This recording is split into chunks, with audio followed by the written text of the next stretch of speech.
ಆತ್ಮನೆ ಚಲಿಸ್ರಿ ಪವಿತ್ರ ಇರುವಂತೆಲ್ಲ ಅಜ್ಞಾನದ ಕಾರ್ಯಗಳು ತೆಗೆದಾಕುದು, ಎಲ್ಲ ಕತ್ತಲೆಯ ಕಾರ್ಯಗಳು ತೆಗೆದಾಕುದು, ಎಲ್ಲ ಅಸಮಾಧಾನ, ಕೆಟ್ಟ ದೃಷ್ಟಿ, ಬಾಣಗಳು, ವೈರಸ್ಗಳು ಎಲ್ಲ ಬೇಯಿಸಿ ನಾಮದಲ್ಲಿ ವಾಕ್ಯದ ಬಲದಲ್ಲಿ ಮುರಿತಾ ಇದ್ದಾವೆ ಸ್ವಾಮಿ. ಪವಿತ್ರ ಆತ್ಮನೆ ಆ ಯಜ್ಞದ ಕುರಿದಾತನ ಯೇಸು ಕ್ರಿಸ್ತನ ರಕ್ತ ದೇವರೇ ನಮ್ಮೆಲ್ಲರ ಮೇಲೆ ಈ ಸಮಯದಲ್ಲಿ ಪ್ರೋತ್ಸಾಹಿಸಿಕೊಡುತ್ತೆ. ರಕ್ತದ ಕೋಟಲ್ಲಿ ಮರೆ ಸಾಕ್ಷಿಯ ಜೀವಿತವನ್ನು ಸ್ವಾಮಿ ಹಂಚುವಾಗ ಪವಿತ್ರ ಆತ್ಮನೆ ನಮ್ಮೆಲ್ಲರಲ್ಲಿ ಸ್ವಾಮಿ ಇದ್ದಾರಪ್ಪ. ನಿನಗೆ ಮಹಿಮೆ ಉಂಟಾಲೆಂದು ಪ್ರಾರ್ಥಿಸ್ತೀನಿ. ನೀನು ತಾನೇ ಮಹಿಮೆ ಬಲ ಯೇಸು ನಾಮದಲ್ಲಿ ಆಮೇನ್ ಆಮೇನ್ ಆಮೇನ್. ಆಮೇನ್ ಅಂದ್ರೆ ಆಮೇನ್ ಅಂದ್ರೆ ಏನು? ಹೌದಲ್ಲ? ಕನ್ನಡ ಅರ್ಥ ಆಗುತ್ತಲ್ಲ? ಅರ್ಥ ಆಗುತ್ತೆ. ಆಮೇನ್ ಅಂದ್ರೆ ದೇವರ ಆಗಲಿ. ಹಲ್ಲೆಲೂಯಾ ಅಂದ್ರೆ ಕಪ್ಪಮ್ಮನು ಹೋಗಿ ಮಧ್ಯದಲ್ಲಿ ಯಾರು ಮಾತಾಡ್ಕೋತಾರೆ, ನಾನು ಕೇಳಿದಾಗ ಮಾತ್ರ, ನಾನು ಮಾತಾಡ್ಸಕ್ ಮಾತ್ರ ಮಾತಾಡ್ತೀನಿ. ಹಲ್ಲೆಲೂಯಾ ಅಂದ್ರೆ ದೇವರಿಗೆ ಸ್ತೋತ್ರವಾಗಲಿ. ಆಮೇನ್ ಅಂದ್ರೆ ಅದು ಹಾಗೆ ಆಗ್ಲಿ. ಕೆಟ್ಟದ್ದನ್ನು ಯೇಸು ನಾಮದಲ್ಲಿ ಲಯವಾಗ್ಲಿ ಆಮೇನ್ ಅಂದಾಗ ಅದು ಹಂಗೆ ಆಗ್ಬಿಡುತ್ತೆ. ಯೇಸು ನಾಮದಲ್ಲಿ ಅವರ ಆಶೀರ್ವಾದ ಮಾಡೋಣ. ನಾವು ಪ್ರಾರ್ಥನೆ ಮಾಡುವಾಗ ಆಮೇನ್ ಅನ್ನುವಾಗ ಅದು ಆಶೀರ್ವಾದ ಬರುತ್ತೆ. ಹಲ್ಲೆಲೂಯಾ. ಅದಕ್ಕೆ ಆಮೇನ್ ಹಲ್ಲೆಲೂಯಾ ಬಹಳ ಒಳ್ಳೇದು. ಸರಿ ಮಕ್ಕಳು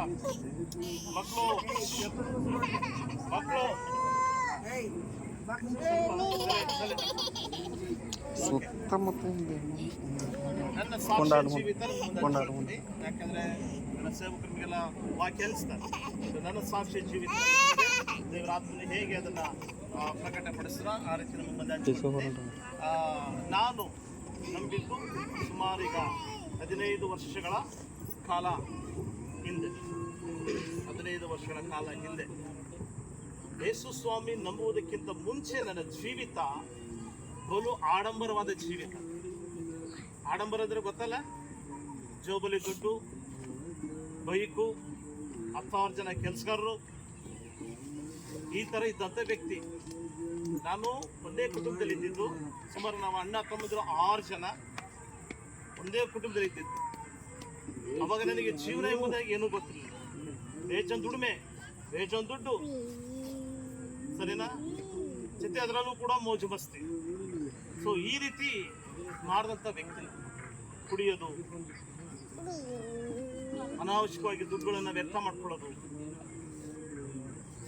ಈ ರೀತಿ ಅಜ್ಞಾನದ ಜೀವಿತ. ಅದ್ರ ಮಧ್ಯದಲ್ಲೂ ಕೂಡ ನಾನೊಬ್ಬ ಬಿಲ್ಡಿಂಗ್ ಕಾಂಟ್ರಾಕ್ಟರ್ ಗೊತ್ತಾಗುತ್ತಲ್ಲ? Building contractor.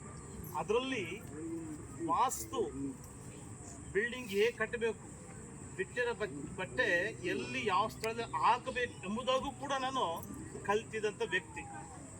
ಸೊ ಇಷ್ಟು ವಿದ್ಯೆಗಳು ನನ್ನಲ್ಲಿ ಇದ್ವು. ನಾನು ಅಂದ್ಕೊಂಡೆ ಇಷ್ಟೆಲ್ಲ ವಿದ್ಯೆ ಐತಲ್ಲ, ಈ ವಿದ್ಯೆ ಮುಂದೆ ಇಟ್ಕೊಂಡು ನಾನು ಚೆನ್ನಾಗಿ ದುಡ್ಡು ಮಾಡ್ಬೇಕು. ನಾನು ಏನು ಮಾಡಬೇಕು? ದುಡ್ಡು ಸಂಪಾದನೆ ಮಾಡಬೇಕು. ಜನಗಳು ಸುಳ್ಳನ್ನ ಏನೇ ಹೇಳಿ ಅದು ನಂಬ್ತಾರೆ ಇಲ್ಲ, ನಂಬ್ತಾರೆ. ಸುಳ್ಳು ಹೇಳಿದ್ರೆ ಜನ ಅದು ನಿಜ ಅಂತ ಏನು ಮಾಡ್ತಾರೆ? ನಂಬಿಡ್ತಾರೆ. ನಾವು ಹೇಗಾದರೂ ದುಡ್ಡು ಸಂಪಾದನೆ ಮಾಡಬೇಕು, ಈ ಮೈಂಡಲ್ಲಿ ನಂದಿತ್ತವ. ಒಂದು ಪಕ್ಕ ಈ ರೀತಿ ಜೀವನ, ಇನ್ನೊಂದು ಪಕ್ಕ ನನ್ನ ಹೆಂಡತಿ. ಅವಳು ಯಾವಾಗಲೂ ನಾನು ಮದುವೆಯಾದ ಕೆಲವು ವರ್ಷಗಳ ತದನಂತರ ತೆಳ್ಳಗಾಗ್ಬಿಟ್ಲು. ಬರ್ತಾ ಹೀನವಾದ ಕಡ್ಡಿ ಥರ. ಹೇಗೆ? ಕಡ್ಡಿ ಥರ. ಒಂದು ಕಡೆ ಈ ರೀತಿ ನನ್ನ ಜೀವನ, ಇನ್ನೊಂದು ಕಡೆ ನನ್ನ ಹೆಂಡತಿದು ಬಲಹೀನತೆ ಜೀವನ, ರೋಗ ಬಾಧೆಗಳು. ಮಿನಿಮಮ್ 1 ವರ್ಷಕ್ಕೆ 4 ರಿಂದ 5 ಸಾರಿ ನಾನು ಅಡ್ಮಿಟ್ ಮಾಡಲೇಬೇಕು. ಏನು ಎಲ್ಲ ಟೆಸ್ಟ್ ಮಾಡಲೇಬೇಕು. ಡಾಕ್ಟರ್ ಹೇಳ್ತಾರೆ ಬ್ಲಡ್ ರಿಪೋರ್ಟ್ ಕಮ್ಮಿ ಇದೆ, ನೀವು ಬ್ಲಡ್ ಹಾಕ್ಸ್ರಿ ಆರೋಗ್ಯ ಬರುತ್ತೆ. ಹೀಗೆ ವರ್ಷಕ್ಕೆ 2 ಸರಿ 3 ಸರಿ ಬ್ಲಡ್ ಹಾಕ್ಸೋದು, ಅವ್ರಿಗೆ ಪ್ರಿಪೇರ್ ಮಾಡೋದು. ವರ್ಷಕ್ಕೆ 2 ಸರಿ 3 ಸರಿ ಬ್ಲಡ್ ಹಾಕ್ಸೋದು, ಅವನು ಪ್ರಿಪೇರ್ ಮಾಡೋದು. ಈ ರೀತಿ ನನ್ನ ಹೆಂಡತಿ ಜೀವನ ನಡೀತಾ ಇದೆ. ಒಂದು ರೀತಿ ನನ್ನ ಜೀವಿತ ಆ ರೀತಿ ಇದೆ. ಒಟ್ಟಲ್ಲಿ ಬರ್ತಾ ಒಂದು ಸಾರಿ ಏನಾಯ್ತು, ನನ್ನ ಕುಟುಂಬದಿಂದ ನಾನು ಹೊರ ಬಂದೆ. ತುಂಬಿದಂಥ ಕುಟುಂಬದಿಂದ ಹೊರ ಬರುವಾಗ ಕೆಲವು ತಿಂಗಳುಗಳು ನಾನು ಬಾಡಿಗೆ ಮನೆಯಲ್ಲಿ ವಾಸ ಮಾಡಿದೆ. ನಾನು ಹೊರಗಡೆ ಕೆಲಸಕ್ಕೆ ಬರುವಾಗ ನನ್ನ ಹೆಂಡತಿ ಮಕ್ಕಳು ಬಾಡಿಗೆ ಮನೆಯಲ್ಲಿ ಬಿಟ್ಟು ನಾನು ಹೋದರೆ 3 ತಿಂಗಳು 4 ತಿಂಗಳು ಕೆಲಸದ ಮೇಲೆ ಹೋಗ್ಬಿಡ್ತೀನಿ. ಜವಾಬ್ದಾರಿ ಇರಲಿಲ್ಲ ನನಗೆ. ಜವಾಬ್ದಾರಿ ಹೆಂಡತಿ ಮಕ್ಕಳು ಎಂಬುದಾಗಿ ನಾನು ಯಾಕಂದರೆ ದುಡ್ಡು ಮಾಡಿ ಮೈಂಡ್ ನನಗೆ ಜವಾಬ್ದಾರಿ ತಕ್ಕಂತೆ ಇರಲಿಲ್ಲ ನನಗೆ. ಸೊ ಒಂದು ಕಡೆ ಅವರು ಖಿನ್ನತೆಗೊಳಗಾದ ಮೊದಲೇ ರೋಗ, ಅದರಲ್ಲೂ ಮಾನಸಿಕದ ಒತ್ತಡದಲ್ಲಿ ನನ್ನ ಕುಟುಂಬ ಹಿಂಗಾಯ್ತಲ್ಲ, ನಾವಲ್ಲಿ ಚೆನ್ನಾಗಿದ್ವಲ್ಲ ಅಂತ ಅವರು. ಬಟ್ ಏನಾಯಿತು, ದಿನೇ ದಿನೇ ಅವಳ ರೋಗ, ಅವಳ ಬಾಧೆ ಜಾಸ್ತಿ ಆಯಿತು. ಫೈನಲ್ ಆಗಿ ಹಾಸ್ಪಿಟ್ಲಿಗೆ ಅಡ್ಮಿಟ್ ಮಾಡಿದ್ವಿ. ಮತ್ತೆ ಯೇಸು ಸ್ವಾಮಿ ನಂಬಿರಲಿಲ್ಲ. ಮತ್ತೆಲ್ಲಿ ಅಡ್ಮಿಟ್ ಮಾಡುವಾಗ ಬ್ಲಡ್ ಎಲ್ಲ ರಿಪೋರ್ಟ್ ಬಂದು ಇಲ್ಲಿಗೆ ಏನಿಲ್ಲ, ಬ್ಲಡ್ ಖಾಲಿ ಆಗಿಬಿಡುತ್ತೆ. ಇರೋಷ್ಟು ದಿನ ನೀವೇನು ಮಾಡಿರಿ, ಅವಳಿಗೆ ಅನ್ನ ನೀರು ಕೊಟ್ಟು ಬಿಟ್ಬಿಟ್ರೆ ಅಷ್ಟೇ. 3 ತಿಂಗಳು ಆಗ್ಬೋದು, ಇಲ್ಲ 6 ತಿಂಗಳು ಆಗ್ಬೋದು, ಯಾವಾಗ ಸಾಯ್ತಾರೋ ಗೊತ್ತು. ಡಾಕ್ಟ್ರು ಈ ರೀತಿ ಮೆನ್ಷನ್ ಮಾಡಿ ಕೊಟ್ಬಿಟ್ರು. ಒಂದು ರೀತಿ ನನಗೆ ಅವಾಗ ಭಾಳ ದುಃಖ ಅನ್ನಿಸ್ತು. ಮಕ್ಕಳು ಇನ್ನು ಚಿಕ್ಕವು, ಇಲ್ಲಿ ಕೂತಿದ್ದಾನಲ್ಲ ಆ ರೀತಿ ನನ್ನ ಮಕ್ಕಳು ಚಿಕ್ಕವು. ಇದನ್ನ ನೆನೆಸಿ ನಾನು ಒಬ್ಬ ಮಾನಸಿಕವಾದ ವ್ಯಕ್ತಿಯಾಗಿ ಕೊರಗಂತಷ್ಟು ಏನೋ ಪರಿಸ್ಥಿತಿ ಬಂದ್ಬಿಟ್ಟು. ನೋಡೋಕ್ಕೆ ಭಾಳ ಚೆನ್ನಾಗಿದ್ದೀನಿ, ಬಟ್ ನನ್ನ ಕುಟುಂಬ ಸರ್ವನಾಶ. ಏನಾಗ್ತೈತೆ? ಸರ್ವನಾಶ ಆಗ್ತದೆ. ಸ್ವಲ್ಪ ದಿನದಲ್ಲಿ ನನ್ನ ಹೆಂಡತಿ ಸಾಯಂತ ಪರಿಸ್ಥಿತಿ. ಒಂದು ಕಡೆ ಕುಟುಂಬ ಬಿಟ್ಟು ಬಂದು ಅವರು ನೋಡುವಂಥ ನಗಬಟ್ಟಂಥ ಪರಿಸ್ಥಿತಿ ಆಗ್ಬಿಟ್ಟು ಏನು ಮಾಡೋದು? ಇದೇ ಕೊರಗಲ್ಲಿ ನನಗೆ ಅಂಥವ್ರು ನನ್ನವರು ಅನ್ನೋದು ಯಾರಿಲ್ವಾ? ನನ್ನ ಪ್ರೀತಿ ಮಾಡೋದು ಯಾರಿಲ್ವಾ? ನಮ್ಮನ್ನು ಬಲಪಡಿಸೋದು ಯಾರಿಲ್ವಾ? ಯಾಕೆ ನನಗೆಲ್ಲ ದೂರ ಮಾಡಿಬಿಟ್ರಲ್ಲ? ಹೀಗೆ ಮಾನಸಿಕದ ಒತ್ತಡದಲ್ಲಿ ಬಿದ್ದೋದು. ಇನ್ನೇನು ನನ್ನ ಅಂದ್ಕೊಂಡೆ ನನ್ನ ಕುಟುಂಬ ಈ ಲೋಕದಲ್ಲಿ ದಿನೇಶ್. ನನ್ನ ಹೆಂಡತಿ ಸತ್ತರೆ ಮಕ್ಕಳು ಒಂದು ಕಡೆ, ನಾನು ಒಂದು ಕಡೆ ಆದರೂ ಆಗ್ಬೋದು, ಹೇಳಕ್ಕೆ ಬರ್ತಿರಲಿಲ್ಲ. ಸೊ ಈ ಚಿಂತೆಯಲ್ಲಿರುವಾಗ, ಬಟ್ ಅವಾಗ ಪರಿಚಯ ಆಗಿದ್ದು ಒಂದೇ ಒಂದು ನಾಮ, ಅದು ಯೇಸು ನಾಮ. ಹಲ್ಲೆಲೂಯಾ. ಅದು ಒಂದೇ ಒಂದು ನಾಮ, ಯೇಸು ನಾಮ. ಯಾಕೆಂದರೆ ಶನಿವಾರ ಬಂತು ಅಂದರೆ ನನ್ನ ಪರಮ ಭಕ್ತ ಯೇಸು ಮೇಲೆ ನಂಬಿಕೆಗಿಂತ ಮುಂಚೆ, ಅದರಲ್ಲೂ ಕೂಡ ಮುಂಜಾನೆ 2 ಗಂಟೆ 3 ಗಂಟೆ 4 ಗಂಟೆಯಲ್ಲಿ ಸ್ನಾನ ಮಾಡಿಕೊಂಡು ಅವತ್ತು ರಾತ್ರಿ 8 ಗಂಟೆ 9 ಗಂಟೆ ಊಟ ಮಾಡ್ದಲ್ಲೇ ಏನಾದರೂ ಅಲ್ಪ ಸ್ವಲ್ಪ ತಿಂಡಿ ತಿಂದ್ಕೊಂಡು ಭಕ್ತಿಯ ಜೀವಿತ ನಡೆಸ್ತಾ ಇದ್ದೆ. ಎಲ್ಲೋಯ್ತು ನನ್ನ ಭಕ್ತಿ? ಒಂದು ರೀತಿ ನನಗೆ ಈ ರೀತಿ ಖಿನ್ನತೆ ಒಳಗಾಗ್ತಿದ್ದೆ. ದೊಡ್ಡ ಮನೆಯಿಂದ ಹೊರಗಡೆ ಬಂದೆ, ಕೆಲಸ ಕಾರ್ಯಗಳೆಲ್ಲ ಸ್ಟಾಪ್ ಆದವು. ನನಗಿರುವಂಥ ಹಣ, ಬೈಕು ಎಲ್ಲ ಹಾಳಾಗೋಯ್ತು. ಇನ್ನೊಂದು ಕಡೆ ಹೆಂಡತಿಯ ರೋಗ ಗಂಭೀರವಾಗಿ ಸಾಯುವಂಥ ಪರಿಸ್ಥಿತಿ ಇತ್ತು. ಎಲ್ಲೋಯ್ತು ನಾನು ಮಾಡಿದ ಭಕ್ತಿ? ಎಲ್ಲೋಯ್ತು? ಯಾವುದೂ ನೆನೆಸಲಿಲ್ಲ. ಬಟ್ ಒಂದೇ ಒಂದು ನಾಮ ನನಗೆ ಅವಾಗ ಪರಿಚಯ ಆಗಿದ್ದು, ಅದು ಯೇಸು ಸ್ವಾಮಿ ನಾಮ. Hallelujah, hallelujah, hallelujah. ಯೇಸು ಸ್ವಾಮಿಯ ನಾಮ. ಆ ನಾಮ ನನಗೆ ಪರಿಚಯ ಆದಾಗ, ಹೀಗೆ ಸೇವಕರು ಹೆಂಗೆ ಕರೆಸಿದ್ರು ನಮಗಾದ ಮನೆಗೆ ಅದೇ ಬಂದು ಸೇವಕರು ನಂಬ್ರಿ ಎಂಬುದಾಗಿ ಹೇಳಿದ್ರು. ನನಗೇನು ಹೆಂಡತಿ ಚೆನ್ನಾಗಿದೆ ಸಾಕಲ್ವಾ? ನಾನು ಹೆಂಗನಿರ್ಲಿ ಕುಡ್ಕೊಂಡು ಏನೋ ದುಶ್ಚಟ ಮಾಡ್ಕೊಂಡು ನಾನು ಹೆಂಗನಿರ್ಲಿ, ನನ್ನ ಹೆಂಡತಿ ಚೆನ್ನಾಗಿದೆ ಸಾಕು. ಯಾಕಂದರೆ ನನಗೂ ಬೇಸಾಕಬೇಕು, ನನ್ನ ಮಕ್ಳಿಗೂ ಬೇಸಾಕಬೇಕು ಅಲ್ವಾ? ನನ್ನ ಈ ರೀತಿ ಮೈಂಡು. ಸರಿ, ಯೇಸುಮ್ಮಿ ನಂಬ್ತಾರೆ, ಪ್ರೇಯರ್ ಮಾಡಿ. ಇಲ್ಲ, ನೀವು ಅಂದ್ಕೊಂಡ ರೀತಿ ಅಲ್ಲ, ನೀವು ನಂಬ್ರಿ. ಸರಿ, ನಂಬ್ತೀವಿ, ಪ್ರೇಯರ್ ಮಾಡ್ರಿ ಎಂಬುದಾಗಿ ಹೇಳುವಾಗ ಅವ್ರು ಪ್ರೇಯರ್ ಮಾಡಿದ್ರು, ಹೋದ್ರು. ಅಷ್ಟಕ್ಕೆ ಮಾತ್ರ ಇಲ್ಲ. ಮತ್ತೆ ಒಂದು ವಾರ ಅವರು ಉಪವಾಸ ಪ್ರಾರ್ಥನೆ ಒಂದು ದಿನ ಮಾಡ್ತೀವಿ ಎಂಬುದಾಗಿ ಹೇಳುವಾಗ, ಸೊ ಇವರು ನನ್ನ ಹೆಂಡತಿ ಏನು ಮಾಡಿದ್ರು, ಚರ್ಚಿಗೆ ಹೋದರು. ಫಸ್ಟ್ ಹೋಗಿದ್ದು ಅವರೇ, ನಾನಲ್ಲ. ನನ್ನ ಹೆಂಡತಿ ಚರ್ಚಿಗೆ ಹೋದಾಗ ಹೀಗೆ ಸೇವಕರು ಹೆಂಗೆ ನನ್ನನ್ನು ಮುಂದೆ ಕರ್ಕೊಂಬಂದು ಮುಂದೆ ಬಿಟ್ಟಿದ್ದಾರೋ, ಹಂಗೆ ನಮ್ಮ ಚರ್ಚಲ್ಲೂ ಕೂಡ ನಮ್ಮ ಸೇವಕರು ಹೊರಗಡೆಯಿಂದ ಕರೆಸಿ ಸೇವಕರನ್ನ ಸಭೆಯ ಮಕ್ಕಳಿಗೆ ಬಲಪಡಿಸೋದಕ್ಕಾಗಿ, ನಂಬಿಕೆಗಾಗೆಲ್ಲ ನಡೆಸ್ತಾ ಇದ್ರು ಅವಾಗ. ಸೊ ಆವಾಗ ನನ್ನ ಹೆಂಡತಿನೂ ಕೂಡ ಆ ಕೂಟಕ್ಕೆ ಹೋಗುವಾಗ ಅವರ ಜೀವಿತ, ಅವರ ಸಾಕ್ಷಿ ಕೇಳಿ ನನ್ನ ಹೆಂಡತಿ ಸ್ವಲ್ಪ ಮುಖದಲ್ಲಿ ಬದಲಾವಣೆ ಚೇಂಜ್ ಆಯ್ತು. ಅವಾಗ ಅವಳು ಇರುವಂಥ ತಾಳ್ಮೆ ಒಂಥರ ಏನೋ ಒಂಥರ ಸಮಾಧಾನ ಆಯಿತು. ಅವಳು ಹೋಗಿ ಬಂದಾಗ, ಸರಿಯಲ್ಲ, ಚೆನ್ನಾಗಾದ್ರೆ ಸಾಕಲ್ಲ ಬಿಡು. 1 ವಾರ ಹೋದೆ, 2 ವಾರ ಹೋದೆ, ಹೋದ್ರು. ನಾನು ಇನ್ನೂ ಹೋಗಿರಲಿಲ್ಲ. ಸರಿ ಅಂತೇಳಿ ಸಡನ್ಲಾಗಿ ನನ್ನ ಹೆಂಡತಿ ತನ್ನ ತವ್ರ ಮನೆಗೆ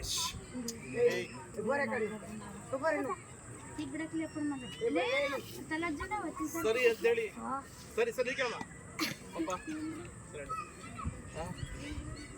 ತೊಂದರೆ ಆಗ್ಬಿಟ್ರೆ ಎಲ್ಲಿ ಮಾಡ್ಕೊಡ್ತೀನಿ ಡಿಸ್ಟರ್ಬ್ ಮಾಡ್ಕೊಂಡು ಸರಿ ಅಂತೇಳಿ ನನ್ನ ಹೆಂಡತಿ ತವ್ರ ಮನೆಗೆ ಹೋಗುವಾಗ ನಾನು ನನ್ನ ಮಗಳು ಇಬ್ಬರೇ, ನನ್ನ ಹೆಂಡತಿ ನನ್ನ ಚಿಕ್ಕ ಮಗ ತವ್ರ ಮನೆಗೆ ಹೋದ್ರು. ಅನ್ಎಕ್ಸ್ಪೆಕ್ಟೆಡ್ ಆಗಿ ನಾನು ನನ್ನ ಮಗಳು ಮನೇಲಿ ಉಳ್ಕೊಂಡ್ವಿ. ನನ್ನ ಮಗಳಿನ್ನ ಚಿಕ್ಕಳು 2ನೇ ಕ್ಲಾಸ್ ಎಷ್ಟು 2ನೇ ಕ್ಲಾಸ್. ಅಪ್ಪಾಜಿ ಇವತ್ತು ಚರ್ಚಿಗೆ ಹೋಗೋಣ ಭಾನುವಾರ ಅಲ್ಲ, ಅವತ್ತು ಕೆಲ್ಸಕ್ಕೆ ಹೋಗ್ಬೇಕಾಯ್ತು. ಅಯ್ಯೋ ನಾನು ಹೋದ್ರೆ ಕೆಲ್ಸಕ್ಕೆ ಹೋದ್ರೆ ಮಗಳು ಒಂದೇ ಅಲ್ವಾ ಅಂತೇಳಿ ನಾನು ತಿಳ್ಕೊಂಡು ಸರ್ ಆಯ್ತು ನೋಡಿ ಅಮ್ಮ ಹೋಗೋಣ ಅಂತೇಳಿ ಇಬ್ಬರು ಜೊತೆಗೆ ಹೋದ. ಅದೇ ಫಸ್ಟ್ ಹೋಗಿದ್ದು ನನ್ನ ಮಗಳ ಜೊತೆಗೆ 2ನೇ ಕ್ಲಾಸ್ ಇದ್ದಾಗ ನನ್ನ ಮಗಳ ಜೊತೆಗೆ ಚರ್ಚಿಗೆ ಹೋದೆ. ಚರ್ಚಿಗೆ ಹೋದಾಗ ಏನಾಯಿತು, ಚರ್ಚಿಗೆ ಹೋಗ್ತೀನಿ, ನನಗೇನು ಗೊತ್ತು, ಏನೂ ಗೊತ್ತಿಲ್ಲ. ದೊಡ್ಡ ಚರ್ಚು ಎಲ್ಲ ಆರಾಧನೆ ಮಾಡ್ತಾರೆ, ಪ್ರಾರ್ಥನೆ ಮಾಡ್ತೀವಿ, ಹೆಂಗೆ ಮಾಡ್ತಿದ್ರು ಹಂಗೆ ಆರಾಧನೆ ಪ್ರಾರ್ಥನೆ ಎಲ್ಲ ಮಾಡ್ತಾಯಿದ್ರು. ನಾನು ಆಚೆ ಈಚೆ ಎಲ್ಲ ನೋಡ್ಕೊಂಡ್ಬಿಟ್ಟು ಸುಮ್ಮನೆ ತಲೆ ಬಗ್ಸ್ಕೊಂಡು ಹಾಗೆ ಹೀಗೆ ಆಚೆ ಈಚೆ ನೋಡ್ಕೊಂಡು ಸುಮ್ಮನೆ ಟೈಮ್ ಪಾಸ್ ಮಾಡಿದೆ. ಆಮೇಲೆ ಇಟ್ಕೊಂಡು ಏನಾಯಿತು, ಕೆಳಗೆ ಹಂಗೆ ಗಮನಿಸ್ಕೊಂಡೆ, ಈ ಥರ ಕುತ್ಕೊಂಡೋಗ ನಿಮ್ಮ ಕೈಲಿ ಯಾರ ಹತ್ರ ಬೈಬಲ್ ಇಲ್ಲ, ಯಾರ ಹತ್ರನೂ ಬೈಬಲ್ ಇಲ್ಲ. ಅವಾಗ ನನ್ನ ಕೈಲೂ ಬೈಬಲ್ ಇರಲಿಲ್ಲ. ಬಟ್ ನೋಡಿದೆ ಸತ್ಯವೇದ ಎಂಬುದಾಗಿ ಬರೆಯಲ್ಪಟ್ಟಿದೆ. ಏನ್ರಿ ಸತ್ಯಬೋಧ ಹೆಸರು, ಬೈಬಲ್ ಹೆಸರು ಸತ್ಯವೇದ. ಈ ಸತ್ಯವೇದ ನಾನು ಓದಿದ್ದು ಸತ್ಯದ್ರಲ್ಲಿ ಐತಾ ಎಂಬುದಾಗಿ ನನ್ನ ಮೈಂಡ್. ನೋಡೋಣ ಇದ್ರಾಗ ಏನೈತಿ ನೋಡೋಣ ಎಂಬುದಾಗಿ, ಇದರಲ್ಲಿ ಏನೈತೆ ಎಂಬುದಾಗಿ ನೋಡೋಣ ಅಂತೇಳಿ ಪ್ರೇಯರು ಆರಾಧನೆ ವಾಕ್ಯ ಮುಗಿಯೋವರೆಗೂ ಪ್ರಾರ್ಥನೆ ಎಲ್ಲ ಮಾಡಿಸ್ಕೊಂಡು ಹೋಗೋರು ಸುಮ್ಮನೆ ಇದ್ದು ನಾನು ಡೈರೆಕ್ಟಾಗಿ ಹೋಗಿ ಸೇವಕರ ಹತ್ರ ಏನೋ ಸರ್ ಅದನ್ನು ಸತ್ಯವೇದ ಅಂತಾರಲ್ಲ ಅದು ಕೊಟ್ಟರೆ ನನಗೆ ಬೇಕು ಅಂತ. ಆ್ಯಕ್ಚುಲಿ ಯಾರಿಗೂ ಕೊಡೋದಿಲ್ಲ, ಅದು ಯಾರಿಗೂ ಹೊಸ್ದಾಗಿ ಬಂದವರಿಗೆ ಯಾರಿಗೂ ಕೊಡೋದಿಲ್ಲ. ಬಟ್ ಅವರು ಆ ಕ್ಷಣದಲ್ಲಿ ನಾನು ಕೇಳಿದ ತಕ್ಷಣ ಕೊಡ್ತೀನಿ ನಿಮಗೆ ಆ ಬೈಬಲ್ ಕೊಡ್ತೀನಿ ಎಂಬುದಾಗಿ ಹೇಳುವಾಗ ನಾನು ಪುನಃ ಅದನ್ನು ಅವರ ಕೈಯಿಂದ ನಾನು ಪಡ್ಕೊಂಡೆ, ಇಸ್ಕೊಂಡು ತದನಂತರ ನಾನು ನನ್ನ ಮಗಳು ಚರ್ಚಿಂದ ಹೋಗಿ ಹೋಟೆಲಿನ ತಿನ್ಕೊಂಡು ಮನೆಗೆ ಹೋದ್ವಿ. ನನ್ನ ಮಗಳನ್ನ ಸ್ವಲ್ಪ ಹೊತ್ತು ಮಲಗಿಸಿದೆ, ಬಿಸಿಲದವಾಗ ಬೇಸಿಗೆಯಲ್ಲಿ ಮಲಗಿಸಿದೆ, ಮಲ್ಕೊಳ್ಳೋಣ. ನಾನೇನು ಮಾಡಿದೆ, ಅದನ್ನು ತಗೊಂಡೋಗಿದ್ದೆಲ್ಲ ಬುಕ್ಸು, ಈ ಬುಕ್ಸ್ ಐತಲ್ಲ ಈ ಬೈಬಲ್ ಅವ್ರ ಕೈಯಿಂದ ಇಸ್ಕೊಂಡು ಹೋಗಿ ಮನೇಲಿ ಕುತ್ಕೊಂಡು ಚೇನ್ ಮೇಲೆ ಕುತ್ಕೊಂಡು ಓಪನ್ ಮಾಡಿ ಓದ್ತಾ ಇದ್ದೀನಿ. ಆದಿಯಲ್ಲಿ ವಾಕ್ಯವಿತ್ತು, ವಾಕ್ಯ ಓದ್ತೀನಿ ನೋಡಿ. ಒಂದನೇ ವಚನ, ಆದಿಕಾಂಡ 1 ವಚನ ಓದಿ ಸ್ವಲ್ಪ. ಆದಿಯಲ್ಲಿ ದೇವರು ಆಕಾಶವನ್ನು ಭೂಮಿಯನ್ನು ಉಂಟು ಮಾಡಿದನು. ಭೂಮಿಯು ಕ್ರಮವಿಲ್ಲದೆಯೂ ಬರಿದಾಗಿಯೂ ಇತ್ತು. ಆದಿಸಾಗರದ ಮೇಲೆ ಜಲಸಮೂಹಗಳ ಮೇಲೆ ಕತ್ತಲಿತ್ತು. ಆಗ ದೇವರು ಬೆಳಕಾಗಲಿ ಅನ್ನಲು ಬೆಳಕಾಯಿತು. ಇಲ್ಲಿಂದ ಓದಕ್ಕೆ ಸ್ಟಾರ್ಟ್ ಮಾಡಿದೆ. ಯಾವಾಗ ಈ ಬೈಬಲ್ ಓಪನ್ ಮಾಡಿ ಈ ವಾಕ್ಯದಿಂದ ಸ್ಟಾರ್ಟ್ ಮಾಡಿದೋ ನನ್ನ ಒಳಗಡೆ ಇರುವಂತ ಭಾರ, ಅವನು ವೇದನೆ, ಅವನು ದುಃಖ, ಅವನು ಶೋಧನೆ, ಹೊಲಸುತನ ಎಲ್ಲವೂ ಈ ವಾಕ್ಯದ ಯಾವಾಗ ವಾಕ್ಯ ಓದಿದ್ನೋ ಆ ಕ್ಷಣದಿಂದ ಏನೋ ನನ್ನೊಳಗಿಂದ ಬಿಟ್ಟು ಹೊರಗಡೆ ಬರುವಂಥದ್ದು ಮತ್ತು ನನ್ನ ಕಣ್ಣಲ್ಲಿ ನೀರು ಬಳ ಬಳ ಬಳ ಬಳ ಬಳ ಬಳ ಬಳ ಬರುವಂಥದ್ದು. ಓದ್ತಿದ್ದೀನಿ ನನ್ನ ಒಂದು ಬದಲಾವಣೆ ಆಯಿತು. ಅವಾಗ ನಾನು ತಲೆ ಚೆಚ್ಕೊಂಡೆ, ಇಷ್ಟು ದಿನ ನಾನು ಎಲ್ಲಿ ಹೋಗಿದ್ದೆ, ಇಷ್ಟು ದಿನ ನಾನು ಏನು ಜೀವನ ಮಾಡಿದೆ. ನಿಜವಾದ ಭವಿಷ್ಯತ್ತು ನನ್ನಲ್ಲಿ ಏನೋ, ನನ್ನ ಭವಿಷ್ಯತ್ತು ಈ ಬುಕ್ಸಲ್ಲಿದೆ. ಪ್ರೀತಿಯ ಇಲ್ಲಿ ಕೂಡಿರುವಂಥ ಸಭೆಯೇ, ನಿಮ್ಮೆಲ್ಲರ ಭವಿಷ್ಯತ್ತು ಚೆನ್ನಾಗಾಗಬೇಕಾ? ಬೈಬಲ್ ಇಸ್ಕೊಳ್ಳಿ, ಕೇಳಿಸ್ಕೊಳ್ಳಿ, ನಿಮ್ಮ ಮಕ್ಕಳಿಗೆ ಕಲಿಸಿ. ನಿಮಗೆ ಓದಕ್ಕೆ ಬರಲ್ವಾ? ಕಿವಿಯಿಂದ ಕೇಳಿಸ್ಕೊಳ್ಳಿ. ಓದಕ್ಕೆ ಬರೋರು ಇವಾಗೆಲ್ಲ ಮೊಬೈಲ್ನಾಗೆ ಹಾಕೋಬೋದು, ಏನೋ ಇಯರ್ಫೋನ್ ಹಾಕೊಂಡು ಕೇಳ್ಬೋದು. ನಾನು ಹೇಳ್ತೀನಿ, ಅವತ್ತು ನನ್ನ ಜೀವಿತ ದೇವರು ಬದಲಾವಣೆ ಮಾಡಿದಂಥ ಈ ವಾಕ್ಯ ನಿಮ್ಮ ಜೀವಿತವನ್ನು ಬದಲಾವಣೆ ಮಾಡಿ.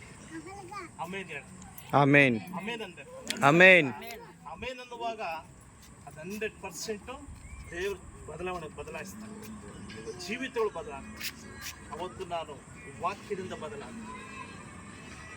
ಅದು ಮಾತ್ರ ಅಲ್ಲ, ನಾನು ಏನೋ ಅಂತ ತಿಳ್ಕೊಂಡಿದ್ದೆ, ನನ್ನ ಹೆಂಡತಿಗೆ ಹುಷಾದ್ರೆ ಸಾಕು ಇರ್ಬೇಕು. ಇಲ್ಲ, ಹೆಂಡತಿಗಿಂತಲೂ ನನ್ನನ್ನು ದೇವರು ಬದಲಾಯಿಸ್ತಾನೆ.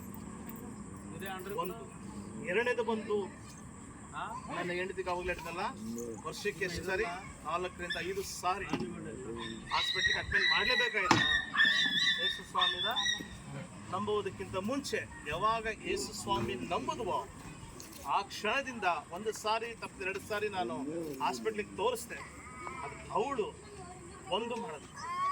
ಏನು ಮಾಡಿದ್ರೆ, ದೇವರೇ ನೀನು ನಿಜವಾದ ದೇವರು ಎಂಬುದನ್ನು ನಂಬ್ತೀನಪ್ಪ, ನಾನಿದ್ರೂ ನಿನಗಾಗಿ ಸತ್ರು ನಿನಗಾಗಿ ಸ್ವಾಮಿ ಎಂಬುದಕ್ಕೆ ಹೇಳುವ ಆ ಕ್ಷಣದಲ್ಲಿ ಮೊಣಕಲಾಗಿ ಮನೆಯಲ್ಲೇ ಪ್ರಾರ್ಥನೆ ಸ್ಟಾರ್ಟ್.